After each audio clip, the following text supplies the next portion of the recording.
இந்த உலகத்திற்கெல்லாம் வெளிச்சத்தை தரக்கூடியவர் சூரிய பகவான்.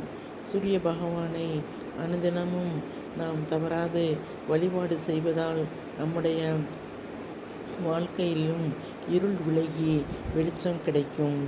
இந்த சூரிய பகவானை வழிபட சூரியனுடைய மூல மந்திரம் ஓம் க்ரௌம் ஸ்ரீம் ஆம் கிரகாதிராஜாய ஆதித்யாய ஸ்வாகா. இந்த சூரியனுடைய மூல மந்திரத்தை நாம் பாராயணம் செய்து தினந்தோறும் சூரியன் முன் நின்று வழிபட, காலை நேரத்தில் வழிபட நமக்கு நல்லது நடக்கும்.